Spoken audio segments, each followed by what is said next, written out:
नमस्कार। आज की क्लास का टॉपिक रहेगा गोचर, एक अलौकिक संदेशवाहक। सबसे पहले ये बात ही समझ लेते हैं कि हम यहाँ पढ़ेंगे क्या। आज हम ये पढ़ेंगे इस टॉपिक में कि गोचर को अलौकिक संदेशवाहक क्यों कहा जाता है क्या ये गोचर, क्यों पढ़ना है हमें ये गोचर, गोचर की क्या इंपॉर्टेंस है। राइट, ये पूरा चैप्टर जो है ये गोचर से रिलेटेड चैप्टर है। बट होता क्या है गोचर, जो लोग बिल्कुल ज्योतिष में प्रवेश कर रहे हैं उनके लिए तो गोचर वर्ड ही एक अलग वर्ड हो जाता है कि क्या है ये गोचर, क्यों कह रहे हैं हम इसको अलौकिक संदेशवाहक। तो चलिए समझते हैं अपने इस टॉपिक को डिटेल में, स्टार्ट करते हैं। देखिए यहाँ पर पहला पॉइंट आता है कि ज्ञान को समझने की हैं दो दिशाएं। ज्ञान को समझने की दो दिशाएं, अपराविद्या और दूसरी है पराविद्या। भारतीय ज्ञान परंपरा में ज्ञान को केवल एक ही प्रकार से नहीं माना जाता। अगर हम अपनी ज्ञान परंपरा की बात करें, अपने भारत की ज्ञान परंपरा की बात करें, तो हम ये कहेंगे कि ज्ञान को हम केवल एक ही प्रकार से नहीं मान सकते कि ज्ञान एक ही प्रकार का होता है। नहीं, मोटे तौर पर हम ज्ञान की दो दिशाओं में उसको समझ सकते हैं। ज्ञान को दो दिशाओं में समझ सकते हैं। एक होती है अपराविद्या, दूसरी होती है पराविद्या। अपराविद्या क्या होती है, प्रश्न पूछा जा सकता है। तो अपराविद्या वह ज्ञान है जिसके द्वारा हम इस संसार, प्रकृति, भाषा, कर्मकांड, गणना यानी कैलकुलेशन और विभिन्न शास्त्रों को समझते हैं। यहीं तक पहले से समझो। देखो अपरा विद्या क्या है, जो इस संसार में रहने में मेरी मदद कर रही है। एक तरीके से मैं उसको जानूंगी तो मैं प्रकृति को समझ पाऊंगी, मैं उसको जानूंगी तो मैं संसार को समझ पाऊंगी, मैं उसको जानूंगी तो मुझे कर्मकांड कैसे करना है ये समझ में आएगा, मुझे कैलकुलेशन समझ में आएगी यानी गणना समझ में आएगी, मैं विभिन्न शास्त्रों को पढ़कर समझ सकती हूँ। तो अपरा विद्या से मैं ये वो चीजें समझ सकती हूँ जो मुझे संसार में रहने के लिए जानना आवश्यक है कहीं ना कहीं। अर्थात जो कुछ हमें संसार को जानने, व्यवस्थित करने और उसके नियमों को समझने में सहायता करती है, वो विद्या जो है अपरा विद्या कहलाती है। हम स्कूल जाते हैं, हमें वहां प्रकृति के बारे में पढ़ाया जाता है, हमें भाषा के बारे में पढ़ाया जाता है, हम अलग अलग शास्त्रों को पढ़ते हैं। लेकिन ये सब कहाँ काम आ रहा है, ये काम आता है जब हम इस बारे में बात करते हैं कि ये संसार क्या है, इसके बारे में हम जानने की कोशिश करते हैं, इसको व्यवस्थित करने की बात हम करते हैं, इसके नियमों को समझने की बात हम करते हैं। ये सब आता है अपरा विद्या के क्षेत्र में। ठीक है, इसके विपरीत पराविद्या क्या होगी। पराविद्या का उद्देश्य इससे कहीं अधिक गहरा है, बहुत ज्यादा डीप मीनिंग है। पराविद्या का संबंध उस अंतिम सत्य को जानने से जो दिखाई देने वाली इस पूरी सृष्टि के पीछे विद्यमान है। सूरज है, किताबों में पढ़ाया जाता है, क्यों है, क्या कारण है, कहां से आ गया, ये सब है पराविद्या। राइट, सरल शब्दों में हम कहें तो अपराविद्या हमें ये समझने में सहायता करती है संसार कैसा दिखाई देता है और कैसे चलता है, जबकि पराविद्या हमें यह जानने की दिशा में लेकर जाती है ये समस्त संसार की व्यवस्था के पीछे मूल सत्य है क्या, ये संसार क्यों है, किसने बनाया, कैसे आया, इस सबके पीछे कौन सा सत्य छिपा है, वो सब हम जानते हैं पराविद्या से।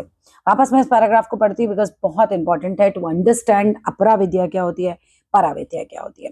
देखिए पराविद्या का उद्देश्य बहुत गहरा है, बहुत ज्यादा गहरा है। किससे, अगर हम अपराविद्या को देखें, अपराविद्या में तो आपने समझा कि संसार, प्रकृति, भाषा, कर्मकांड, गणना और विभिन्न शास्त्रों को हम इससे समझते हैं। राइट, हम इस संसार को जानने की कोशिश करते हैं, हम उसे कैसे व्यवस्थित करना है उसको जानने की कोशिश करते हैं, उसके नियमों को समझने में ये सहायता करता है। ये सब अपराविद्या के क्षेत्र में आता है। इसके विपरीत पराविद्या का उद्देश्य से कहीं अधिक गहरा है। पराविद्या का संबंध उस अंतिम सत्य को जानने से है जो दिखाई देने वाली इस पूरी सृष्टि के पीछे विद्यमान है। अर्थात आप अपरा में वो चीजें समझते हो जो आपको दिखाई दे रही हैं, आप परा में वो चीजें समझते हो जो उसके पीछे हैं लेकिन दिखाई नहीं दे रही हैं। अर्थात कि संसार बनाया किसने है। सरल शब्दों में कहें तो अपरा विद्या हमें समझने में सहायता करती है कि संसार कैसा दिखाई देता है ना। अपरा तो मुझे ये दिखाती है कि भाई पेड़ हैं, पौधे हैं, बगीचा है, माली है, बाग है, फूल हैं, खिलते हैं, ये सब चीजें, संसार कैसा दिखाई देता है और कैसे चलता है। जबकि पराविद्या यह जानने की दिशा की ओर लेके जाती है कि समस्या, पूरी व्यवस्था के पीछे मूल सत्य है क्या, कहाँ से आई ये व्यवस्था। राइट, आगे चलो इसे एक विद्यार्थी के उदाहरण से समझते हैं। अगर कोई विद्यार्थी केवल यह जानता है कि सूर्य कितने समय में एक राशि बदलता है, ग्रह कितनी गति से चलते हैं, कुंडली कैसे बनाई जाती है, ये ऊपर ऊपर की है, ये मुझे यहाँ काम आएगी। राइट, कैसे बदलती है, तो एक प्रकार से ज्ञान प्राप्त कर रहा है, वो एक प्रकार का ज्ञान प्राप्त कर रहा है। लेकिन अब जब वही विद्यार्थी ये प्रश्न पूछने लग जाए, ये तो परा में या अपरा में आ गई, लेकिन अगर वो ये पूछने लग जाए कि इस सारी व्यवस्था के पीछे प्रकृति का कौन सा नियम छिपा है, ये ग्रह यहाँ बैठता है तो यही फल क्यों देता है, देखिए अपरा में आपने समझा कि गुरु इस घर में बैठेंगे तो ये फल देंगे, उस घर में बैठेंगे तो वो फल देंगे, सूर्य जो है वो एक राशि इतने दिन में परिवर्तित करता है, ये सब आपने अपरा में सीख लिया। लेकिन बरा में आप ये सीख रहे हो कि ये व्यवस्था ही क्यों है, ये व्यवस्था किसने बनाई है, कैसे आई है, इसके पीछे कौन सा नियम काम कर रहा है, और मनुष्य इस जीवन है ना, मनुष्य का जीवन इस विराट व्यवस्था से किस प्रकार से जुड़ा हुआ है। क्यों होता है कि शनि अगर इस राशि में चला गया तो हमें प्रॉब्लम हो रही है, या क्यों होता है कि अगर मान लीजिए मंगल इस राशि में चला गया तो किसी व्यक्ति को बहुत क्रोध आ रहा है, क्यों हो रहा है ये सब कुछ, इसके पीछे क्या है, कौन सी व्यवस्था जुड़ी है। तो उसकी जिज्ञासा ज्ञान की दूसरी अधिक गहरी दिशा में जाने लगती है। वो ही है परा, जहां आप बहुत ज्यादा घुस के सोचते हैं, एक तरीके से इसके रहस्य को जानने की कोशिश करते हैं। चलिए आगे देखते हैं अपरा विद्या के अंतर्गत क्या क्या आता है। देखिए अपरा विद्या को समझने के लिए वेदों को समझो, वेदांगों को समझना बहुत आवश्यक है। अगर आपको अपरा विद्या समझनी है तो आपको वेद समझने हैं, आपको वेद समझने हैं और वेदांग समझने हैं। इस विद्या को समझने के लिए वेद और वेदांगों को समझना बहुत आवश्यक है। भारतीय परंपरा में 4 वेद बताए गए। वेद कौन कौन से हैं? आपका ऋग्वेद है, यजुर्वेद है, सामवेद है, अथर्ववेद है। ये सब अत्यंत महत्वपूर्ण माने गए हैं। इसके साथ वेदों को ठीक प्रकार से समझने और व्यवहार में लाने के लिए 6 वेदांग भी बताए गए। इन वेदों को ठीक से समझना है, इनको ठीक से पढ़ना है, इनको कैसे व्यवहार में लाना है, उसके लिए 6 वेदांग बताए गए। 6 वेदांग कौन कौन से हैं उसको भी समझ लीजिए। शिक्षा, कल्प, व्याकरण, निरुक्त, छंद और ज्योतिष। शिक्षा, कल्प, व्याकरण, निरुक्त, छंद और ज्योतिष। अब इसमें शिक्षा का संबंध है उच्चारण से, है ना। कल्प का संबंध है विधि विधान से। व्याकरण का संबंध है भाषा की शुद्ध संरचना से। व्याकरण मीन्स ग्रामर, है ना। तो वो ग्रामर क्या करती है, आपको करेक्ट करती है। तो शुद्ध संरचना से कि उसका स्ट्रक्चर एकदम आपका सेंटेंस का एकदम परफेक्ट आता है, तो व्याकरण हम कहते हैं सही लगाइए इसने। निरुक्त का संबंध शब्दों के अर्थ और व्युक्ति से। छंद का संबंध वैदिक मंत्रों की लय से और संरचना और उसकी संरचना से, तथा ज्योतिष का संबंध काल, ग्रहों और आकाशीय गणना से है। ज्योतिष का संबंध किससे है? काल यानी समय से, ग्रहों से और आकाशीय गणना से है। यहाँ एक बात बहुत सुंदर बात है समझने वाली कि इन सभी विषयों का उद्देश्य केवल अलग अलग जानकारी देना नहीं है, बल्कि वे एक दूसरे से जुड़े हुए हैं। सारे सब्जेक्ट जो हैं वो एक दूसरे से जुड़े हुए हैं और इन्हीं में ज्योतिष की भूमिका विशेष रूप से हमको दिखाई देती है, क्योंकि ज्योतिष समय की गणना और आकाशीय घटनाओं को समझने के माध्यम से अनेक शास्त्रीय प्रक्रियाओं को सही समय से जोड़ता है। अब देखो एक इंपॉर्टेंट टॉपिक यहाँ से टिप्पणी लिखने के लिए आ सकती है कि ज्योतिष को पुल क्यों कहा जाता है। हम कहते हैं ज्योतिष एक पुल है, क्यों है? अब यहाँ देखिए, अब यहाँ से ज्योतिष का असली महत्व समझ में आएगा आपको। ज्योतिष का एक सिरा आकाश में दिखाई देता है ना, ग्रह, नक्षत्र, तारे सब कहाँ है? धरती पे थोड़ी, आकाश में। तो ज्योतिष का एक सिरा कहाँ दिखाई देता है? आकाश में। वहीं ग्रहों की गति से जुड़ा हुआ है। और दूसरा सिरा किससे जुड़ा? नीचे मनुष्य के जीवन से, है ना, हमारे जीवन में होने वाली घटनाओं से, उनके अनुभव से। तो एक तरफ हमारे सामने सूर्य, चंद्रमा, मंगल, गुरु, शनि आदि ग्रह अपनी अपनी गति से चल रहे हैं, और दूसरी तरफ मनुष्य अपने जीवन में सुख, दुख, अवसर, परिवर्तन, संघर्ष, सफलता, देरी और अनेक प्रकार के अनुभव से गुजर रहा है। मतलब ऊपर कुछ चल रहा है, उसका असर नीचे चल रहा है। बीच में ज्योतिष है जो ये समझाएगा कि असर कैसा होगा। ज्योतिष क्या है? एक तरीके का पुल हो गया कि आकाश में जो चल रहा है, वहां जो परिवर्तन हो रहे हैं, उसके धरती पर रहने वालों के जीवन में क्या परिवर्तन हो रहे हैं, यही तो समझा रहा है ज्योतिष। इसीलिए तो ये पुल का काम कर रहा है एक तरीके से। ज्योतिष इन दोनों को जोड़कर देखने का प्रयास करता है कि कैसे होता है कि वहां ये चेंज आता है तो यहाँ क्यों ये चेंज आता है। इसीलिए विद्वानों ने ज्योतिष को एक प्रकार के पुल के रूप में समझाया है। पुल स्वयं तो नदी नहीं है, पुल कोई नदी थोड़ी होता है। पुल ना ही दोनों किनारों को बदल सकता है, यहाँ जो चल रहा है ना उसे बदल सकता है, ना उधर वहां जो चल रहा है उसे बदल सकता है। हम ज्योतिष कह रहे हैं, ज्योतिष कोई बदल नहीं सकता, ज्योतिष जोड़ सकता है दोनों को। उसका काम है दो अलग अलग किनारों को आपस में जोड़ना। उसी तरह ज्योतिष आकाशीय ग्रह व्यवस्था और मानव जीवन के बीच संबंध को समझने का माध्यम बनता है।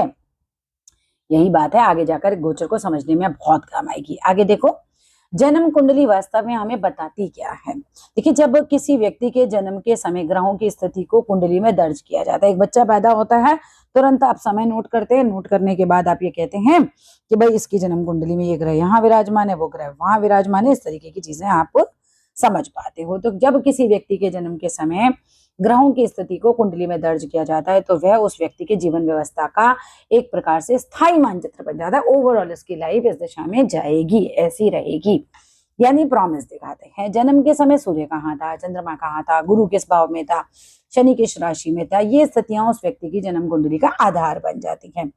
जब जन्म कुंडली में ग्रहों की इन स्थितियों को अलग अलग प्रकार से योग और संभावनाएं बनती हैं, भाई यही तो होता है। अब इन जन्म कुंडली में आपने सारे ग्रह बिठा लिया, अब इन्हीं से अलग अलग प्रकार के योग बनेंगे और संभावनाएं, मतलब ये योग है तो ये संभावना है, इसके जीवन में ये हो सकता है, ये पॉसिबिलिटी है। अब जन्म कुंडली को देखकर हम सबसे पहले यह समझने का प्रयास करते हैं कि व्यक्ति के जीवन में किस प्रकार के फल की संभावना मौजूद है। आपने जन्म कुंडली देखी, आपने देखा इसके जीवन में एक बहुत रईस आदमी बनने का प्रॉमिस है। जन्म कुंडली में जो ग्रह विराजमान है वो संभावना यानी प्रॉमिस दिखा रहे हैं, इसकी पॉसिबिलिटी बहुत ज्यादा है, यहाँ पर ये हो सकता है, राइट।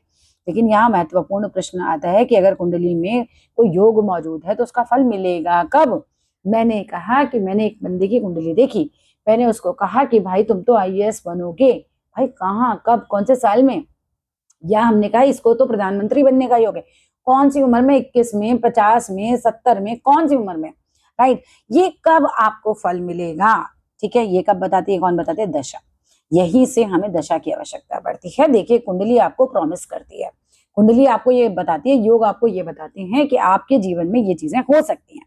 दशा ये बताती है कि आपके जीवन में ये चीजें इस समय के दौरान हो सकती है, और गोचर बताता है अब होगी।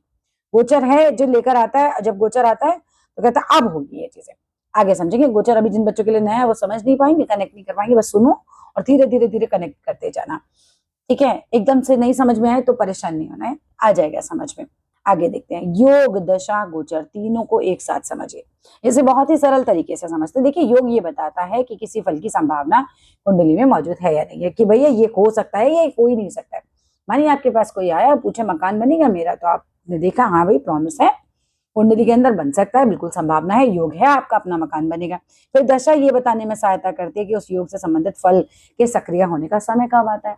मानिए कि हम ये कहें कि इस दशा में, मान लेते एक एग्जाम्पल ले लेते, मंगल की दशा आएगी, तब जो है आपका ये काम होगा, ठीक है। सो दशा ये बताती है कि इस समय के दौरान, जितने टाइम ये दशा चलेगी उस पीरियड के दौरान हो सकता है। अब उस समय के आसपास गोचर की ग्रह स्थितियां भी तो अनुकूल संबंध बनाने लगती है ना। जब ये अनुकूल समय बनाने लगे ग्रह स्थितियां, ठीक है, कैसे बनाएंगे वो हम आगे पढ़ेंगे, लेकिन आप ये समझो कि जब गोचर के ग्रह, आकाश मंडल में जो ग्रह घूम रहे हैं ना इस समय, बस ऐसे ही समझो यही तो है गोचर, और है क्या गोचर, ठीक है। तो वो जब उन भावों पर अपना इम्पैक्ट डालेंगे जिनसे रिलेटेड आपको रिजल्ट चाहिए, तो हमें कहते हैं हम ये फल हमें मिल जाएगा। और अब उस समय के आसपास गोचर के ग्रह स्थितियां भी अनुकूल संबंध बनाने लगती हैं, तो वह फल जीवन में अधिक स्पष्ट रूप से सामने आने की संभावना रखता है। इसीलिए फलित ज्योतिष में केवल एक चीज देखकर निष्कर्ष नहीं निकालना जाता है, ये ठीक नहीं है। पहले जन्म कुंडली में संभावना देखिए कि भाई कुंडली में प्रॉमिस है या नहीं है। फिर संबंधित दशा देखिए कि दशा कब आ रही है। मान लीजिए कि किसी को आप मंगल की दशा उसकी जब मान लो बचपन में ही आ गई, 10 साल की उम्र में आ गई, आपने कुंडली में देखा कि मंगल इसका बहुत स्ट्रांग है, कर्म भाव में बैठा, आप कह रहे हो आईपीएस बनेगा, उसकी दशा भी तो आनी चाहिए। दशा तो निकल गई 10 साल की उम्र में, रफ मैं आपको एक समझा रही हूँ तरीका, ठीक है। फिर आपको ये देखना है दशा जो है वो कब आ रही है, और फिर वर्तमान गोचर को देखिए, रिजल्ट आना है। देखो गोचर में इस समय ग्रह क्या उस भाव को प्रभावित कर रहे हैं, यही क्रम गोचर को सही तरीके से समझने की कुंजी है। ग्रह का फल समझने के लिए आप पीएससी का सिद्धांत समझिए, बहुत इंपॉर्टेंट है। अब मान लीजिए कि हमें किसी ग्रह का फल समझना है, मान लो हमें किसी भी ग्रह का फल समझना है, तो केवल यह देख लेना कि ग्रह किस राशि में बैठा है, ये तो पर्याप्त नहीं है। हमें 3 चीजें विशेष रूप से ध्यान रखनी होगी। पी पॉजिटिव मतलब ग्रह कहाँ बैठा हुआ है, अर्थात वह किस भाव में, किस राशि में बैठा है। ए एस्पेक्ट यानी कि उस ग्रह पर किन ग्रहों की दृष्टि पड़ रही है। दृष्टि ग्रह के फल को प्रभावित कर सकती है, बिल्कुल गोचर नहीं प्रभावित कर रहा है, दृष्टि प्रभावित करेगी फल को। और कंजंक्शन यानी कि सीसी से क्या होता है कि एक तरीके से किन ग्रहों के साथ वो बैठा है, ग्रह किन ग्रहों के साथ बैठा है, अर्थात उसकी युति जो है वो किन ग्रहों के साथ होती है। युति का मतलब होता है कि ग्रह एक साथ बैठना, एक तरीके से तुम और तुम्हारी सहेली दोनों एक ही सीट पे बैठी हो, तो ये अगर कुंडली के हिसाब से समझे कि तुम एक ग्रह और दूसरा ग्रह दोनों एक साथ बैठे हैं, एक ही भाव में बैठे हैं, तो ये कहते हैं इन दोनों ग्रहों की युति हो गई, ठीक है। इसीलिए किसी ग्रह का फल निकालते समय आप मन में 3 प्रश्न हमेशा पूछिए। यह ग्रह कहाँ बैठा है, ठीक है, अब इसकी दृष्टि, इस पर किस किस की दृष्टि आ रही है, और यह किसके साथ बैठा है, सब कुछ इंपॉर्टेंट है।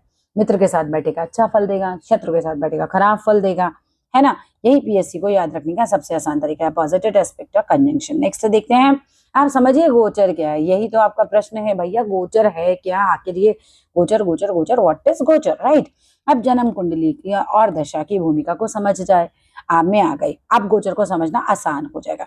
देखिए, ग्रह जन्म के समय जिस स्थिति में थे वे हमेशा उसी स्थान पर रुके नहीं रहते। आप पैदा हुए उस समय सूर्य जहां पर था, क्या सूर्य बस वहीं पर ही रुकी कि आपके लिए कि भाई अब ये पैदा हो गया मैं यहाँ से नहीं हिलूंगा? नहीं, वो तो हर एक ग्रह जो है उसकी अपनी एक मूवमेंट है। मान लो कि मंगल ग्रह है, उसका अपना एक मूवमेंट है, बुध का अपना एक मूवमेंट है, वो तो मूव कर रहे हैं ना। लेकिन उस समय जब आप पैदा हुए मूवमेंट करते करते कहां पर थे वो आपकी कुंडली में दिख जाएगा। ठीक है, वो वहां तो नहीं रुकते। ग्रह जन्म के समय जिस स्थिति में थे वे हमेशा उसी स्थान पर नहीं रुकते, वे अपनी अपनी गति के अनुसार लगातार आकाश में बढ़ते रहते हैं। आज शनि जिस राशि में ध्यान देना, कुछ समय बाद दूसरी राशि में चला गया। जिस समय में वीडियो बना रही हूँ शनि कहाँ गोचर कर रहा है? मीन राशि में। आज गुरु जहां है ना, कर्क राशि में इस समय जब मैं वीडियो बना रही हूँ, तो कुछ समय बाद वो वहां नहीं रहेगा। तो चंद्रमा तो बहुत ही तेजी से राशि बदल देता है। इस तरीके से ग्रह का मूवमेंट चलता रहता है। ग्रहों की वर्तमान गति और जन्म कुंडली के संदर्भ में उनकी वर्तमान स्थिति ही तो गोचर है। वर्तमान में ग्रह कहाँ गोचर कर रहा है, कौन सा ग्रह किस राशि में है, कहाँ गोचर कर रहा है मीन्स कौन सा ग्रह किस राशि में है। आज गुरु कहाँ है, कुछ समय बाद वो कहाँ जाएगा, इस तरीके से। इसीलिए गोचर का अर्थ है कि ग्रह अभी किस राशि में है, ये लाइन नोटिस कर लो। गोचर का अर्थ है ग्रह अभी किस राशि में है। मान लो वन वर्ड आ जाए, मतलब वन लाइन आ जाए तो आप लिख सकते हो। आपको पूछे गोचर क्या है, गोचर का अर्थ है ग्रह किस राशि में है। ठीक है, वर्तमान ग्रह जन्म कुंडली में किस भाव से गुजर रहा है, यही गोचर है एक्चुअली। किस जन्म ग्रह से संबंध बना रहा है, जन्म के ग्रह जो कुंडली में लिखे हुए हैं उनमें किस से संबंध बना रहा है, किस प्रकार दृष्टि या प्रभाव जो है वो दे रहा है। अब जन्म कुंडली और गोचर कुंडली में क्या अंतर होता है? दो तरीके की कुंडली होती है। जब आप एस्ट्रो सेज पे भी खोलते हो तो आपको दिखता है ये लग्न की कुंडली है, ठीक है, और ये जो है गोचर कुंडली है। भाई क्या मतलब हुआ इसका? इसे बहुत ही स्पष्ट रूप से समझिए। जन्म कुंडली जन्म के समय ग्रह कहाँ थे ये बताती है, और गोचर कुंडली क्या, वर्तमान समय में ग्रह कहाँ चल रहे हैं ये बताती है। इसीलिए जन्म कुंडली जो है वो स्थायी आधार है, स्थायी परमानेंट, और गोचर कुंडली जो है चलती हुई वर्तमान स्थिति है, प्रेजेंट में ग्रह कहाँ है, किस राशि में। उदाहरण के लिए अगर जन्म कुंडली में शनि किसी विशेष राशि में स्थित थे, मान लो मेरी कुंडली में शनि जो है वो कन्या राशि में स्थित है, आज कहाँ चल रहे हैं, मीन में, तो जन्म कुंडली में वह हमेशा कहाँ रहेंगे, कन्या राशि में ही रहेंगे। लेकिन वर्तमान समय में शनि दूसरी राशि में गोचर कर सकता है, जैसे आज के टाइम पे हमने क्या कहा, मीन में कर रहे हैं। अब हम उस वर्तमान शनि को जन्म कुंडली के साथ रखकर देखते हैं कि उसका वर्तमान संबंध क्या बन रहा है। यही जो है गोचर फलित की प्रक्रिया है, इसी से आप देखते हैं। अब एक प्रश्न आएगा, ये क्वेश्चन एग्जाम में भी आ सकता है कि गोचर को संदेश वाहक क्यों कहा जाता है। अब इस पूरे विषय बहुत ही ज्यादा महत्वपूर्ण है, इसे समझना। मान लीजिए कि जन्म कुंडली में किसी अच्छे फल की संभावना मौजूद है, आप जो है क्या बनेंगे, चीफ मिनिस्टर बनेंगे। भाई ये संभावना मौजूद है, उस संभावना को आप एक संदेश की तरह समझिए कि आपको समझ में आ गया भाई, ये प्रॉमिस तो दिख रहा है, इसकी कुंडली में चीफ मिनिस्टर बनने के योग हैं। लेकिन जन्म कुंडली में योग बन जाने जरूरी नहीं है कि उसी क्षण फल मिल जाएगा आपको, कि कुंडली दिखाने आया आपने कहा चीफ मिनिस्टर बनेगा, ये जाकर ठीक है चीफ मिनिस्टर बनने वाला है तू, नहीं नहीं नहीं नहीं नहीं नहीं, ध्यान देना है, दशा कब आएगी फिर ध्यान दीजिए गोचर क्या है। ठीक है, ऐसा नहीं है कि प्रॉमिस है तो तुरंत ही फल मिल रहा है। अब दशा आती है उस योग से संबंधित, तो फल के सक्रिय होने का समय आ जाता है। दशा आती है तो फल के सक्रिय होने का समय आ जाता है। फिर गोचर ग्रह अपनी वर्तमान गति से ऐसी स्थिति बना सकते हैं जिससे वह फल घटना के रूप में अधिक स्पष्ट होकर सामने आए। अर्थात क्या होता है, अर्थात ये कि आपकी कुंडली में प्रॉमिस है, अब आपकी दशा भी आ रही है। अब दशा आ गई तो गोचर के ग्रह क्या उस भाव पर प्रभाव डाल रहे हैं। स्पेशली शनि का देखते हैं, सेकंड नंबर पे गुरु का देखते हैं, थर्ड नंबर पे मंगल का देखते हैं। आप देखो कौन सा क्या गोचर के ग्रह उस भाव से गुजर रहे हैं जिससे संबंधित रिजल्ट आपको चाहिए, क्या उस पर दृष्टि डाल रहे हैं, कहीं कोई प्रभाव आ रहा है। इसी कारण गोचर को हम कहते हैं संदेश वाहक। ठीक है, यानी कि योग की संभावना तैयार है, दशा ने समय का संकेत दिया है, गोचर ने उस संकेत को जीवन की परिस्थितियों तक पहुंचाने में सहायता की है। इस दृष्टि से गोचर को अलौकिक संदेशवाहक कहना बहुत ही सुंदर और बहुत ही अर्थपूर्ण बात है। क्या गोचर अपनी तरफ से नया भाग्य बना देते हैं? बिल्कुल नहीं। गोचर कुछ नहीं कर सकता, अगर कुंडली में प्रॉमिस नहीं है तो कुछ भी नहीं कर सकता, ना अच्छा कर सकता ना बुरा कर सकता। राइट, यहाँ बहुत सावधान रहने की जरूरत है। केवल गोचर देखकर हम ये नहीं कह सकते कि अब कोई फल निश्चित रूप से मिलेगा। भाई होना चाहिए ना, जैसे कोई कुंडली में गोचर देखकर बताया अरे अरे अरे यहाँ तो शनि आ रहा है, आप बीमार पड़ जाएंगे। अरे क्या बीमार होने की कोई योग है? उसका योग है तो क्या दशा है उसकी? दशा है तो फिर आप देखो कि भाई गोचर के ग्रह कहाँ हैं आप, ठीक है। अगर जन्म कुंडली में किसी घटना के होने की संभावना ही नहीं है तो केवल किसी ग्रह के गोचर के आधार पर उस घटना को निश्चित मान लेना उचित नहीं है। गोचर का काम मुख्य रूप से जन्म कुंडली में मौजूद संभावनाओं को सक्रिय या प्रकट होने में सहायता करना है। इसे ऐसे समझिए, अगर जमीन में बीज ही नहीं है तो केवल पानी डालते रहो, गोचर आ रहा है पानी डाल रहा है पानी डाल रहा है, अरे पानी डालने से होगा क्या, वहां बीज ही नहीं था, फसल पैदा हो ही नहीं सकती। इसीलिए गोचर का फल का मूल निर्माता, गोचर कोई फलों का मूल निर्माता नहीं है बल्कि फल को सामने लाने वाला महत्वपूर्ण माध्यम, इसको हमें समझना चाहिए। आगे देखिए फिर गोचर इतना महत्वपूर्ण क्यों है भाई, हम गोचर गोचर गोचर कर क्यों रहे हैं जब ये कुछ नहीं कर पा रहा। गोचर लेकर तो आएगा रिजल्ट। अब सवाल ये आएगा कि अगर फल जन्म कुंडली और दशा से संबंधित है तो गोचर को हम इतना महत्व क्यों दे रहे हैं, क्योंकि वास्तविक जीवन स्थिर नहीं है। हर दिन परिस्थितियां बदलती रहती हैं, ग्रह अपनी गति से लगातार बदलते हैं, इसीलिए जन्म कुंडली में मौजूद स्थायी संभावनाओं को वर्तमान समय की बदलती हुई परिस्थितियों से जोड़ने के लिए गोचर बहुत महत्वपूर्ण हो जाता है। प्रेजेंट में मुझे ये असर दे रहा है या नहीं दे रहा है। लेट्स सपोज 8th हाउस, ठीक है, 8th हाउस को पकड़ते हैं। मान लो कि आप देख रहे हो कि भाई इसका ना जो है इसके आयु को खतरा होगा, ठीक है। खतरा कब होगा, जब इसकी दशा आएगी। प्रॉमिस है कुंडली में खतरा होगा। खतरा कब होगा, जब इसकी दशा आएगी। 8th हाउस की दशा, 8th के लॉर्ड की दशा है, ठीक है, या वहां बैठे हुए ग्रह की भी आ जाए, चलो मानते हैं। अब इवेंट कब होगा, जब उस भाव पे 8th हाउस पर गोचर ग्रहों का, यानी ग्रह उस भाव से गुजरे, समझ रहे हो, जो वहां राशि लिखी है उस राशि से ग्रह गुजर रहा हो। कौन सा ग्रह इंपॉर्टेंट है, सबसे पहले शनि देखो, फिर गुरु देखो, फिर वहां से मंगल का देखो, किस किस का गोचर हो रहा है वहां से, ठीक है। ये इस तरीके से आपको देखना है, अगर वो हो रहा है तो वो इवेंट हो सकता है, अदरवाइज अगर दशा नहीं है तो फालतू में इस तरीके की प्रिडिक्शन नहीं करनी है हमें, ठीक है। आगे देखते हैं।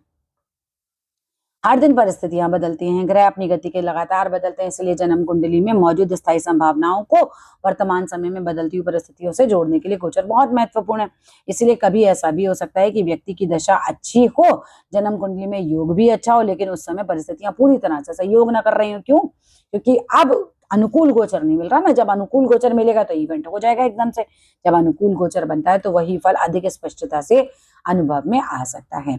अच्छे गोचर के बावजूद असंतोष क्यों हो जाता है, मान लो कि गोचर बढ़िया चल, अच्छे योगों के बावजूद, सॉरी अच्छे योग हैं कुंडली में, तो भी असंतोष कई बार होता है। ऐसा क्यों होता है, ये भी एक महत्वपूर्ण फल सिद्धांत है। मान लीजिए कि किसी व्यक्ति की जन्म कुंडली में बहुत अच्छा योग है, अब उस योग से संबंधित दशा भी चल रही है, फिर भी व्यक्ति को लग रहा है कि मुझे जितना मिलना चाहिए था उतना नहीं, कि पंडित जी ने तो कहा था कि भैया ये तो एग्जाम एकदम से क्लियर हो जाएगा, पर हो क्यों नहीं पा रहा, क्योंकि अभी गोचर नहीं आया ना, पोस्टमैन नहीं आया है आपका अमेजोन का पार्सल लेकर, ऐसे समझ लो।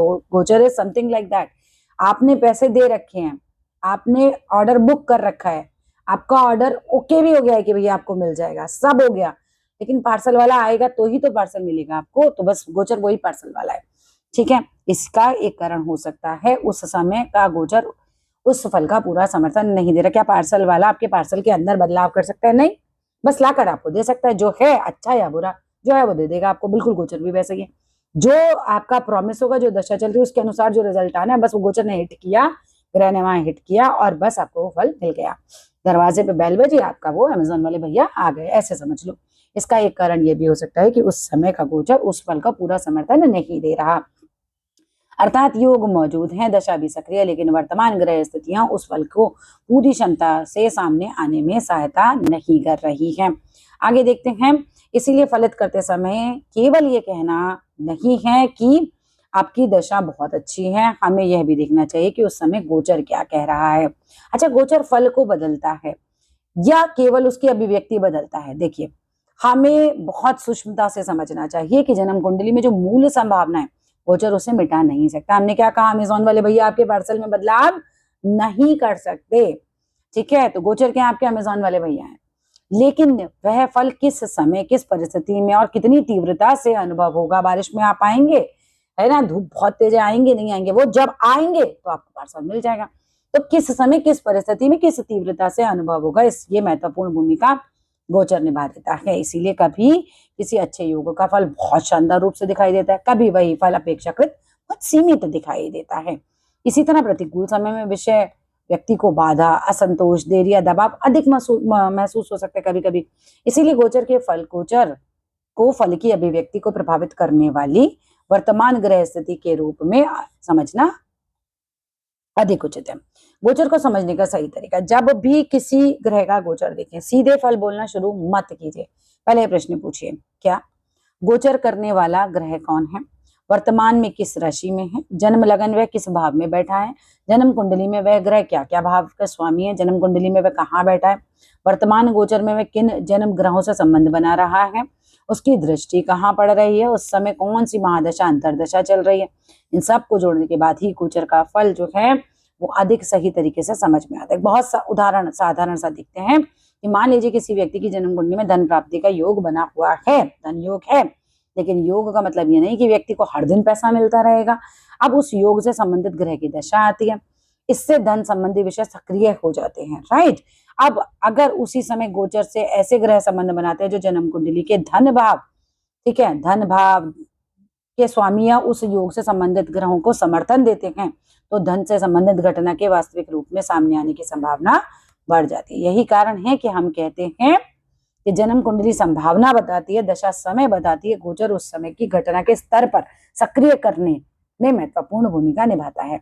सबसे महत्वपूर्ण कुछ एग्जाम के क्वेश्चंस देख लो, क्या पूछा जा सकता है। आपसे पूछ सकते हैं गोचर क्या है, तो ग्रहों की वर्तमान आकाशीय गति तथा जन्म कुंडली के संदर्भ में उसकी वर्तमान स्थिति और प्रभाव के अध्ययन को गोचर कहते हैं। ग्रहों की वर्तमान आकाशीय गति, आकाश में कहाँ गति कर रहे हैं, कैसी गति कर रहे हैं, जन्म कुंडली के संदर्भ में उसकी वर्तमान स्थिति क्या है, जन्म कुंडली के ग्रहों से गोचर कौन सी राशि में विराजमान है आज, ठीक है, ये सब दिखाती है उसका क्या प्रभाव पड़ेगा। पराविद्या क्या है, वह उच्च ज्ञान जिसका उद्देश्य परम सत्य ब्रह्म के ज्ञान की प्राप्ति है। अपराविद्या क्या होती है, वह ज्ञान जो संसार, वेद, वेदांग, विभिन्न शास्त्रीय विषयों को समझना और उनके ज्ञान प्राप्त करने से संबंधित है। वेदांग क्या होते हैं, वेदों के अध्ययन और सही समझ के लिए सहायक 6 शास्त्रीय अंग है। वेदों के अध्ययन और सही समझ के लिए 6 शास्त्रीय अंग हैं उसके, शिक्षा, कल्प, व्याकरण, निरुक्त, छंद और ज्योतिष। पीएससी सिद्धांत क्या है, इंपॉर्टेंट है ये। ग्रह का फल समझने के लिए उसकी स्थिति समझिए, है ना, पी फॉर पॉजिटिव, दृष्टि एस्पेक्ट समझिए, युति, है ना, ये समझिए, इसको ध्यान में रखा जाता है। नेक्स्ट देखते हैं पॉजिटिव ग्रह की कुंडली, जन्म कुंडली में स्थिति, वह किस भाव किस राशि में है। एस्पेक्टेड मतलब कौन सी दृष्टि पड़ रही है। कंजंक्शन 2 से अधिक जो है ग्रह जो एक साथ बैठ जाते हैं, युति बनाते हैं। परीक्षा के लिए सबसे महत्वपूर्ण प्रश्न पे आ जाते हैं, ज्योतिष को पुल क्यों कहा जाता है, इस पर टिप्पणी लिखवा सकते हैं आपसे। तो ज्योतिष को पुल इसलिए कहा जाता है क्योंकि वह आकाशीय ग्रहों की स्थिति और उसकी गति को मानव जीवन में दिखाई देने वाले संभावित फल से जोड़ने का माध्यम बनाता है। आकाश में जो ग्रह हैं उसकी स्थिति को, उसकी गति को मानव के जीवन में दिखाई देने वाले जो भी संभावित फल हैं उनका माध्यम बनाता है। एक और ग्रहों की स्थिति का अध्ययन होता है, दूसरी ओर जन्म कुंडली के आधार पर जीवन की घटनाओं को समझने का प्रयास किया जाता है कि वहां चेंजेस मेरे लाइफ में क्या चेंज लाएंगे। इस प्रकार ज्योतिष दोनों के बीच संबंध स्थापित करता है। फिर अगला प्रश्न इंपॉर्टेंट आता है, गोचर को अलौकिक संदेशवाहक क्यों कहा जाता है। गोचर जन्म कुंडली में मौजूद संभावनाओं को स्वयं से नहीं बनाता, बल्कि दशा, जन्म कुंडली में उपलब्ध योगों के संदर्भ में उन फलों को वर्तमान परिस्थितियों में प्रकट होने में सहायता करता है।